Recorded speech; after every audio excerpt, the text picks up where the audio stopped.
My friend shared a horrific story with me yesterday, and it's undoubtedly the scariest thing I've ever heard. I felt compelled to share it as a reminder to stay safe and cautious when venturing into the world of online dating. This terrifying incident happened to a friend not too long ago. A young woman, whom we'll call Sarah, matched with a guy named Alex on Tinder. They exchanged charming messages, bonding over their shared love of hiking and trying new restaurants. After 2 weeks of texting, they decided to meet in person. Their first date was at a cozy coffee shop downtown. Alex arrived on time, dressed impeccably, and sporting a warm smile. They sipped lattes and strolled through the nearby park, enjoying the sunny afternoon. Sarah felt at ease, thinking she'd found someone special. Their second date was similar, a leisurely walk along the river, followed by dinner at a quaint Italian restaurant. Alex was attentive, listening intently as Sarah shared stories about her family and job. She was smitten. For their third date, Alex suggested she come over to his place for wine and a movie night. Sarah agreed, feeling safe and comfortable enough at this point. She texted her best friend, Emily, about the plans, but didn't think to share Alex's address or other details. As Sarah arrived at Alex's apartment, he greeted her with a bottle of Merlot and a charming smile. They chatted and laughed, settling into the couch for a relaxing evening. However, after a few sips of wine, Sarah began to feel strange, dizzy, disoriented, and struggling to focus. Fortunately, Sarah had previously been roofied at a college party, so she immediately recognized the effects. Her heart racing, she pretended to feel fine, cheerfully telling Alex she needed to use the toilet. Once inside, she locked the door and called 911, whispering urgently to the operator. "I've been drugged. I'm at his apartment. Please come get me." The operator assured her help was on the way and instructed her to stay calm. Sarah hung up, trying to gather her thoughts. She sent Emily a panicked text. "Help, Alex drugged me, call police." Emily immediately called 911 and reported Sarah's location. Police arrived swiftly, breaking down Alex's door and rushing to Sarah's aid. They found her slumped on the toilet, barely conscious.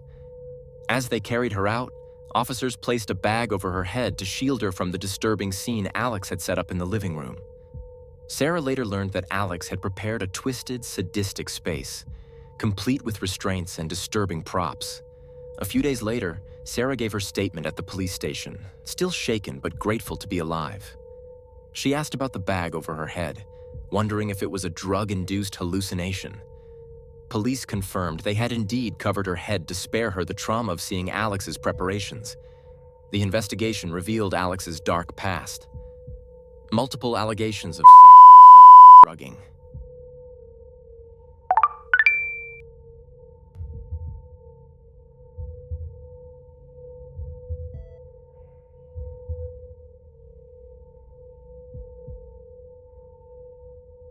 It started innocently enough.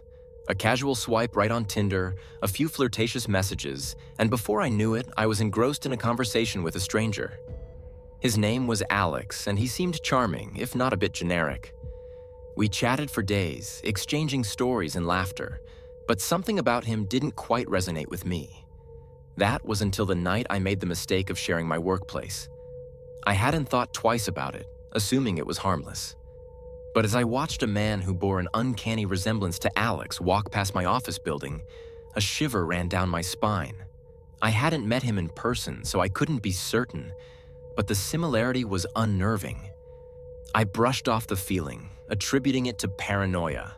That was until my phone battery died at work, and I casually mentioned it to Alex. His response was immediate and unsettling.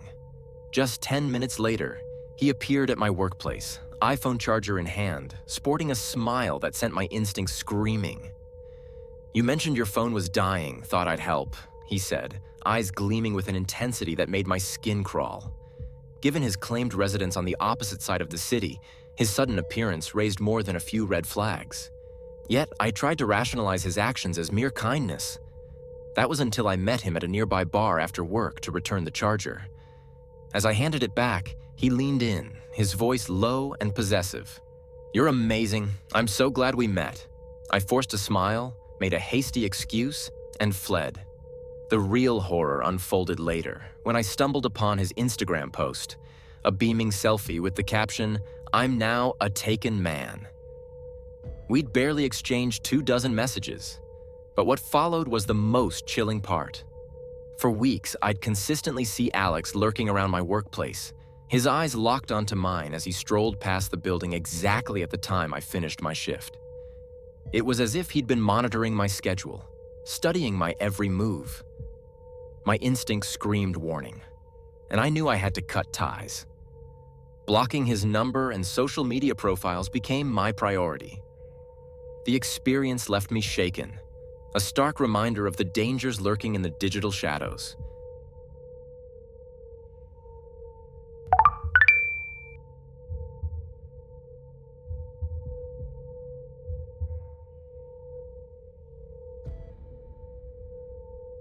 As I reflect on the events that transpired, a chill still runs down my spine. The world of online dating can be treacherous, filled with hidden dangers and deceitful individuals.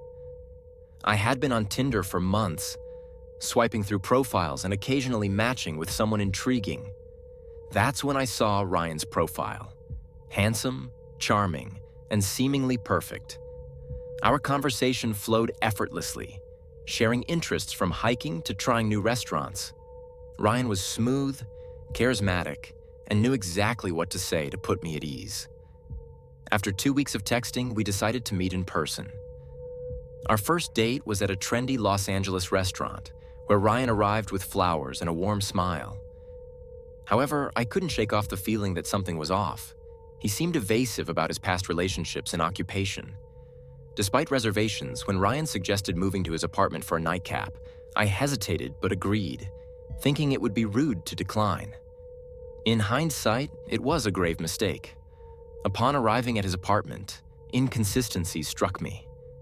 The decor didn't match Ryan's described tastes, and the apartment was eerily quiet.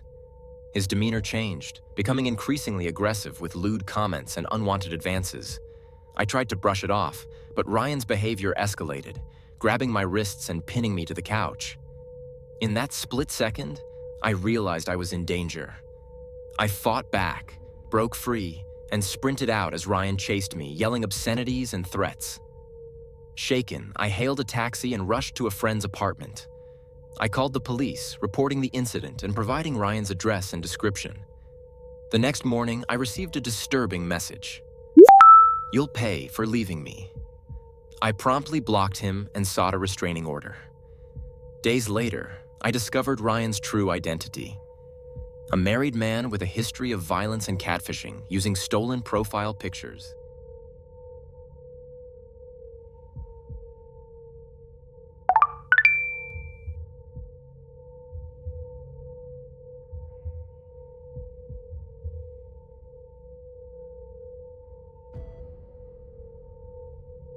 Swipe right, match, and fall prey to a web of lies.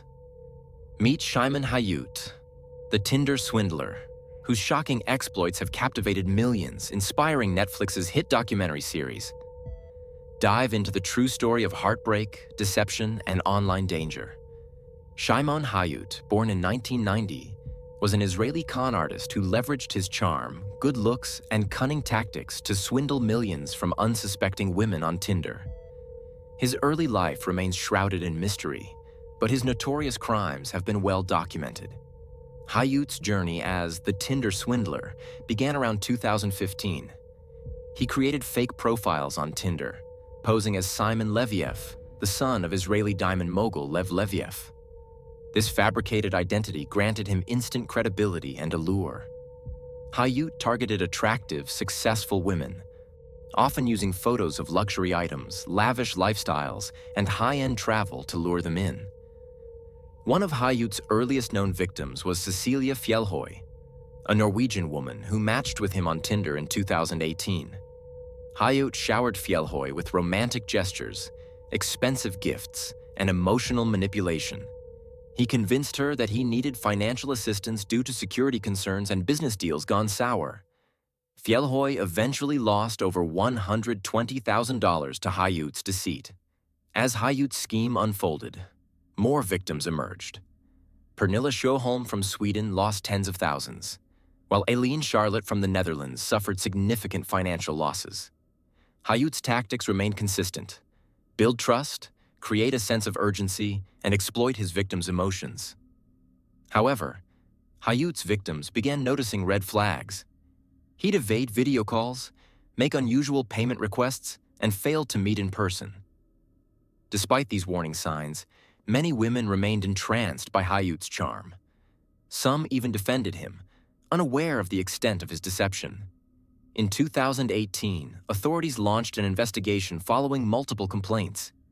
Interpol issued a warrant for Hayut's arrest, but he continued to evade capture. Hayut's ability to manipulate and deceive extended beyond his victims. He also convinced some law enforcement officials of his innocence. Hayut's reign of deception finally ended on July 4, 2019, when he was arrested at Athens Airport, Greece, while trying to board a flight to Israel. Greek authorities had been tipped off about his presence, and Hayut was taken into custody. In December 2019, Hayut faced trial in Israel. He was charged with multiple counts of fraud, theft, and forgery. Prosecutors presented overwhelming evidence, including testimony from his victims and records of his financial transactions. Hayut was sentenced to 15 months in prison, but served only 5 months before being released. The aftermath of Hayut's crimes has been devastating. His victims continue to rebuild their lives, sharing their stories to raise awareness about online scams. Netflix's documentary, The Tinder Swindler, 2022, sheds light on Hayut's crimes, featuring interviews with victims and investigators. Today, Shimon Hayut's notorious crimes serve as a cautionary tale, reminding us to remain vigilant in the digital age. His story has sparked widespread outrage and fascination, inspiring a global conversation about romance scams and online safety.